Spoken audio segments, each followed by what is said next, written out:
driving by empty workforce accommodation camps along northern Alberta highways near Fort McMurray, the oil sands boom that became a bust still hits home 3 years after the slide began. The empty parking lots surround plain, functional-looking buildings made up of modular units stacked, stretched end-to-end or lined up like dominoes, some complexes containing thousands of deserted rooms. Many oil sands lodges have been temporarily closed because they don't have enough guests to cover the bills amid a 43% drop in occupancy from a peak in 2014. Read more. Quiet settles over Alberta oil patch work camps amid recession. Pretty much the entire area south of Fort McMurray has been deadly slow in comparison to what it used to be, said Mike Sherman, whose website allcamps.ca helps guests find workcamp rooms in northern Alberta and BC. You're looking at thousands of rooms in that area. There were almost 47,000 people living in oil sands project camps with capacity to house 72,000 at the peak of new project construction activity in 2014, when benchmark oil prices were still above $100 per barrel, according to the regional municipality. A study last spring, when oil prices were less than $50, estimates that had dwindled to just under 27,000 people residing in camps with available space for about 51,000 individuals. Read more.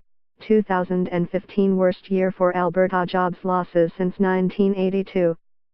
As oil sands capital spending falls to an estimated $15 billion this year, less than half of the record spending of $33.9 billion in 2014, workcamp providers must fight tooth and nail for customers from among full-time oil sands workers and occasional contractors. Amid fierce competition for scarce customers, they focus marketing efforts on the luxurious offerings companies can provide to woo workers. Fort McMurray Village, the Noralta Lodge accommodations, seen here May 4, 2016. When Houston-based Civo Corp. CEO Bradley Dodson gave reasons for buying Canadian oil sands workcamp provider Noralta Lodge Limited. For $357 million last month, he talked as much about the appeal of its deluxe private rooms as he did about its contracts and stable revenue forecast. Read more. Texas company to buy Alberta-based Noralta Lodge. Working in the oil sands is a demanding task for our customers' employees and contractors. They are typically spending long days working in remote locations with frequently challenging weather, said Dodson on a conference call, describing a typical 21 days on, 7 days off work schedule for a fly-in, fly-out oil sands camp resident. Many of those workdays are 12 hours long.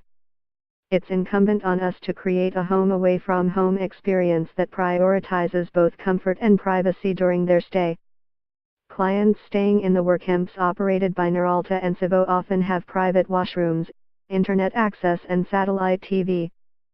The camps usually offer daily housekeeping, 3 cafeteria meals a day and access to fitness and recreation facilities. The interior of a Black Diamond Group lodge in Wabasca area of northern Alberta is shown in this September 2009 handout photo.